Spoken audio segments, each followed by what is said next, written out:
네, 지금 시장은 반등을 하고 있고, 이런 상황에서 여러분들 여러 가지 오류에 빠지지 않도록 상당히 조심을 하셔야 됩니다. 그래서 오늘은 투자에 있어서 확률을 통제할 수 있다는 환상의 오류에 대해서 말씀을 드립니다.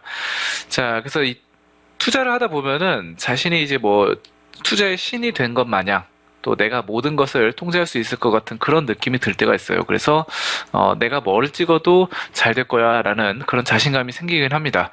자, 근데 이런 것들을 내가 확률 상황을 통제할 수 있다는 오류에 빠지기 쉬워요. 그래서 이런 것들을 좀 조심을 해야 된다. 라는 점이고요. 그래서 일부 사람들이 이제 벼락 맞을 확률보다 낮은 복권을 계속 사는 이유가 있죠. 네, 바로 통제의 환상 때문입니다. 내가 복권이 사실상 이 확률이 낮아요. 되게 힘들어요. 되게 힘들지만 그런 부분들을 계속 하다 보면 내가 언젠가는 확률상 될 수밖에 없다라는 이 착각에 빠지게 돼요. 네, 그런 것들을 우리가 통제의 환상에 빠지게 됩니다. 자, 생각해 보면은 많은 노름이 운에 의해서 결정이 됩니다. 하지만 이 노름을 하는 사람들은 그렇게 생각을 하지 않죠. 그래서 자신이 그 운마저 통제할 수 있다는 착각에 곧잘 빠져들게 됩니다. 실험 결과 이제 순전히 운에 의해서 결정되는 게임에서도 참여자들은 자신과 겨루는 이 상대방의 인상에 의해 거는 돈의 액수를 달리하게 되는 것으로 밝혀졌습니다.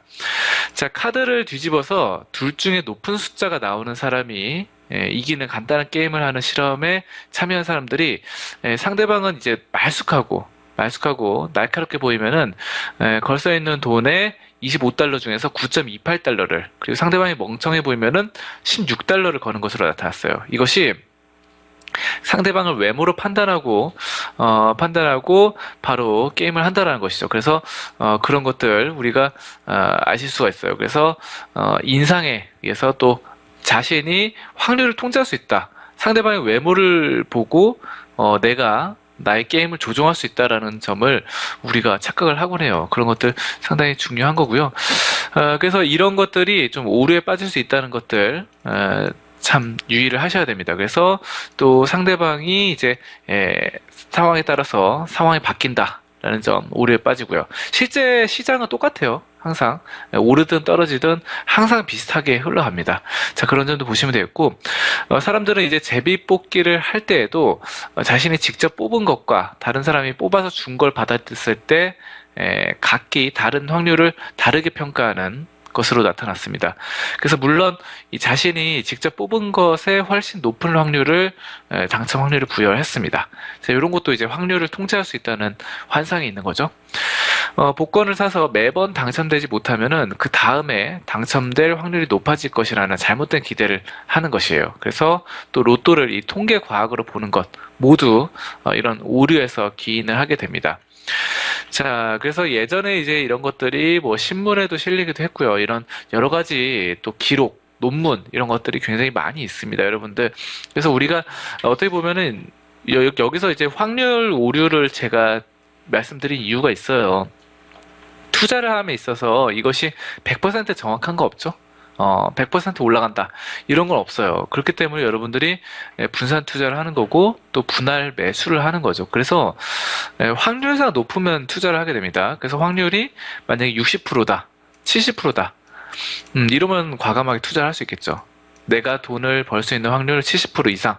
이러면 투자를 할 수 있다는 것입니다. 이런 것들 여러분들 알아두시면 되겠고 그렇기 때문에 확률이 상당히 중요한데 이것 또한 70%지만 바로 70%지만 뭐 이렇게 조정할 수 있다라는 착각에 빠지게 되죠. 그런 것도 상당히 또 중요한 것입니다. 자, 그래서 이제 로또, 도박, 그리고 복권 뭐 이런 것들이 여기에 해당되는 것이고요. 기업형 로또 정보업체가 5개 안팎이고 조합번호 제공 홈페이지가 현재 로또 관련돼서 100개 이르는 것으로 추정이 돼요. 그래서 로또를 맞출 수 있다. 과학적으로 맞출 수 있다. 이런 통제 환상에 빠지곤 해요. 우리가 그래서 여러분들이 네이버나 다음 뭐 이런데 유명한 포털 사이트, 구글 이런데 쳐보면은 로또를 맞출 수 있다. 로또를 이런 사이트들이 있어요. 그래서 이런 사실상 확률상 힘든 것이거든요. 굉장히 과학적이지 않은 건데 과학적으로 맞출 수 있다는 것 자체가 좀 상당히 오류에 빠지게 된다. 이런 것들. 그래서 이제 인터넷 사이트라던가 아니면은 뭐 강남에 뭐 여러 가지 그런 회사들이 있다라는 것들. 로또가 과학이다라는 설립한 회사도 있고요. 그래서 바로 이런 것들 여러분들이 너무 이런 것들을 과학적으로 100% 확신을 해서는 안 된다는 거예요. 그래서 내가 로또라든지 도박이라든지 투기 이런 것들을 확률상 통제할 수는 없습니다, 여러분들. 그렇다는 점이고 로또 분석이나 로또에 대한 통계적 기법이 타당성이 있는지 보면은 대부분의 이 수학적으로 접근을 했을 때 터무니없는 얘기라고 수학자들은 말하곤 합니다. 그래서 자주 나온 이 당첨 숫자가 또 나온다거나 안 나왔던 당첨 숫자가 이번엔 나온다라는 이런 가능성들 모두 이 도박사의 오류가 될 수 있어요. 그렇다는 점 보시면 되겠고 우리가 이제 주식 투자를 했을 경우 어떤 주가가 10일 연속 하락했다고 해서 11일째 오를 것이라는 오류를 범해서는 안 되죠. 그래서 바로 이렇게 종목이 있을 때 이 종목의 명칭은 말하지 않겠습니다. 잘 안 보이실 텐데 어쨌든 이렇게 계속 떨어지는 하락 추세에서 무조건 하락 많이 했다고 오르는 것은 아니죠. 더 떨어질 수 있어요. 여기서 더 떨어질 수 있다. 하지만 종목이 상당히 가치평가 기준에서 저평가됐다면은 여기서 반등은 나와줄 수 있다. 이렇게 예상을 할 수 있는 것이지 단순히 이 가격상으로 가격이 많이 떨어졌다고 해서 무조건 오르는 것은 아니다. 이렇게 알아두시면 되겠습니다. 저번에 제가 말씀드렸던 그 몬테카를로 카지노의 오류 같은 경우도 이와 마찬가지예요. 그래서 몬테카를로 뭐였죠? 바로 검은 공과 빨간 공이 나오는데 빨간 공이 26번 연속 나온다. 와, 이건 말이 안 돼요. 하지만 그런 일이 실제로 있었다는 것이죠. 그래서 많은 도박사들이 돈을 잃었다는 것입니다. 자, 그래서 이것도 마찬가지예요. 일봉이나 이런 거 보시면은 파란색으로 음봉이 나오죠. 음봉. 근데 음봉이 여러분들 음봉 숫자로 판단해서 매수를 하시는 분도 있더라고요. 근데 이제 만약에 하락한 날짜 또 음봉이 10개가 나왔다. 음봉 10개 나와서 이제는 빨간 양봉이 나올 때가 됐어 라고 생각해서는 안 됩니다. 음봉이 26개가 연속으로 나올 수도 있는 거예요. 그 몬테카를로 오류처럼. 자, 그런 겁니다. 그래서 주사위를 던졌을 때 확률상에 이런 앞서서 일어났던 그런 것들은 기억하지 못합니다. 주사위는. 그렇습니다. 자, 주가가 올랐다고 해서 그 다음에는 내릴 확률이 커졌다 라고 생각해서는 안 되죠. 그래서 여기서 제가 말씀드리고 싶은 거는 기술적 분석을 맹신해서는 안 된다 라는 점이고요. 기술적 분석은 하나의 참고 자료이고 가격을 판단하는 하나의 지표일 뿐이지 100% 판단할 수 있는 종합적인 판단의 기준은 되지 못합니다.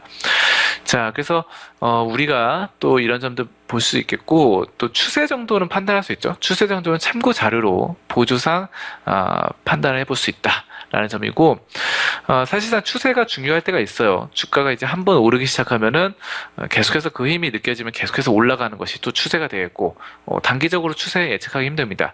하지만 장기 추세는 예측할 수 있다는 점 이런 점들 모멘텀이 뒷받침되면 올라갈 수 있다라는 거 그래서 이런 추세라는 점에서 봤을 때 우리가 계속해서 아까 26번 떨어졌을 때 27번째 또 떨어질 수도 있다는 거죠. 하락 추세이기 때문에.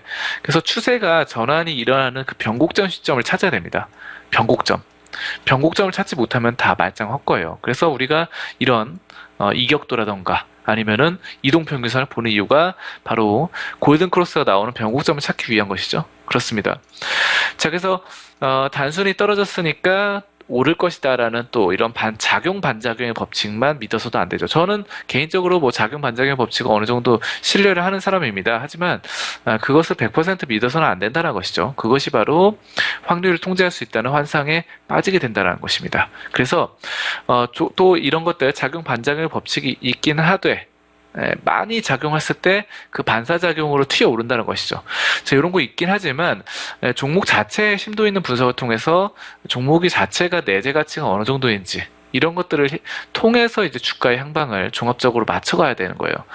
자, 그렇습니다. 그래서 기술적 분석 중에 파동 법칙은 몬테카를로의 오류를 겪는 것과 유사합니다. 그래서 여러분들이 기술적 분석 맹신해서 안 되겠고 그래서 확률 기술적 분석 이런 데 너무 큰 기대를 걸지 말고 또 기업 자체 분석 또 여러 가지 수급 상황 종합적인 것 거래량 여러 가지 지표들, 뭐 RSI라던가 아니면은 이동평균선의 반등 지표, 이격도 이런 것들을 종합적으로 판단할 수 있어야 돼요. 그리고 뉴스도 참고를 할 필요가 있겠죠. 자, 그래서 이런 것들을 하고 주가에 예측하고 또 대응하는 정확하게 예측보다 대응이 더 중요하죠. 대응하는 그런 습관을 들여야 되겠습니다. 자, 그래서 이렇게 우리가 너무 확률을 통제할 수 있다고 자신하지 말고 시장 앞에 겸손하자. 겸손할 필요가 있다. 이런 점들을 말씀드리네요.